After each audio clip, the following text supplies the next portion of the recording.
আসসালামু আলাইকুম আমার প্রিয় বোনেরা। আশা করছি আল্লাহ তাআলার অশেষ রহমতে সকলেই ভালো আছেন এবং সুস্থ আছেন। সাদ ইবনে মুয়াজ রাদিয়াল্লাহু, তার জন্ম মদিনায়। তার গোত্রের নাম ছিল আউস। তিনি ইসলাম গ্রহণ করার পর তার প্রভাবে তার গোত্রের প্রত্যেক সদস্যই ইসলাম গ্রহণ করে। গোত্রের সদস্যদের কাছে তিনি এতটাই প্রিয় ছিলেন, মক্কা থেকে হিজরত করে আসা মুসলমানদের সেবায় তিনি নিজেকে উজাড় করে দিয়েছিলেন। মুহাজিরদের আতিথেয়তা ও নিরাপত্তা রক্ষায় ছিলেন খুবই আন্তরিক। রাসূল সাল্লাল্লাহু আলাইহি সাল্লামের মদিনায় হিজরতের পর বদর যুদ্ধ ছিল মুসলমানদের জন্য বড় একটি ঘটনা।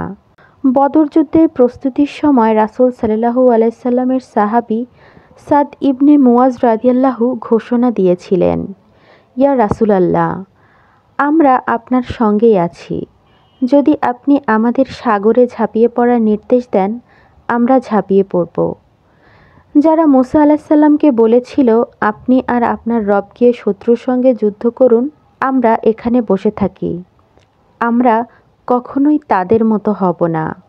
নৈতিক চরিত্রের বিচারে সাদ ইবনে মুয়াজ রাদিয়াল্লাহু এর আসন ছিল অতি উচ্চ। তিনি বলতেন, আমি খুব একজন সাধারণ মানুষ, কিন্তু তিনটি বিষয়ে আমি সর্বোচ্চ স্তরে পৌঁছেছি। ১.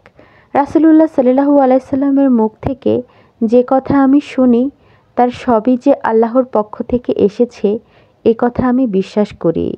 ২. নামাজের সময় অন্য কোনো চিন্তা আমার মনে জেগে ওঠে না। ৩. মৃত ব্যক্তির জানাজার কাছে থাকলে মুনকির নাকির ছাড়া আর কোনো ভাবনা আমার মনে আসে না। সুবহানাল্লাহ। সাদ রাদিয়াল্লাহুর সঙ্গে রাসূল সাল্লাল্লাহু আলাইহি সাল্লাম বিভিন্ন বিষয়ে পরামর্শ করতেন। গুরুত্বপূর্ণ সিদ্ধান্ত নেওয়ার জন্য তাকে বিচারক নিয়োগ করতেন। একবার তার একটি বিচারের রায় শুনে রাসূল সাল্লাল্লাহু আলাইহি সাল্লাম বলেছিলেন, ৭ আসমানের ওপর থেকে আল্লাহ যে ফয়সালা দিয়েছেন, তুমিও ঠিক একই ফয়সালা দিয়েছ। খন্দকের যুদ্ধে সাদ রাদিয়াল্লাহু আহত হন। রাসূল সাল্লাল্লাহু আলাইহি সাল্লাম নিজ হাতে তার ক্ষতে সেক দিয়ে দিয়েছিলেন। একদিন সাদের ক্ষতটি ফেটে তীব্র বেগে রক্ত ঝরতে থাকে। রাসূল সাল্লাল্লাহু আলাইহি সাল্লাম দৌড়ে এসে সাদের মাথাটি নিজের কোলে তুলে নেন। ফেরেশতা জিবরাইল আলাইহিস সালাম রাসূল সাল্লাল্লাহু আলাইহি সাল্লামের কাছে এসে বললেন, ইয়া মুহাম্মদ, মৃত ব্যক্তিটি কে, যার জন্য আসমানের সব দরজা খুলে গেছে এবং আল্লাহর আরশ কেঁপে উঠেছে?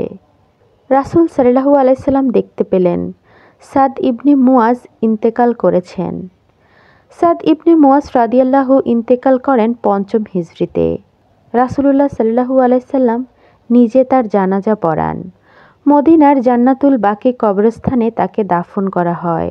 সাদ রাদিয়াল্লাহুর মৃত্যুর পর রাসূল সাল্লাল্লাহু আলাইহি সাল্লামকে এক রাজার উপহার দেওয়া একটি কাপড় দেখে সাহাবীরা অভিভূত হয়ে পড়েছিলেন। রাসূল সাল্লাল্লাহু আলাইহি সাল্লাম তখন বলেছিলেন, জান্নাতে সাদ ইবনে মুয়াজের রুমালগুলো এর চেয়েও সুন্দর হবে। সুবহানাল্লাহ। তো আমার বোনেরা, প্রিয় নবী সাল্লাল্লাহু আলাইহি সাল্লামের সাহাবী সাদ ইবনে মুয়াজ রাদিয়াল্লাহু, যিনি মৃত্যুবরণ করেছিলেন আমাদের প্রিয় নবী সাল্লাল্লাহু আলাইহি সাল্লামের কোলে মাথা রেখে, যার জন্য আসমানের সব দরজা খুলে গিয়েছিল এবং আল্লাহর আরশ কেঁপে উঠেছিল, যার ইন্তেকালের পর স্বয়ং রাসূল সাল্লাল্লাহু আলাইহি সাল্লাম তার জানাজা পড়িয়েছিলেন। এর থেকে বড় সৌভাগ্যের আর কি হতে পারে? এর থেকে উত্তম, এর থেকে ভালো, এর থেকে সৌভাগ্যের আর কিছুই হতে পারে না। তো ভালো থাকবেন আমার বোনেরা, বেশি বেশি নামাজ পড়ুন, আল্লাহকে ভালোবাসুন, সকলকে হেদায়েতের পথে আহ্বান করুন। ভালো লাগলে আমার চ্যানেলটি সাবস্ক্রাইব করে দিবেন, আমার জন্য দোয়া করবেন। আসসালামু আলাইকুম।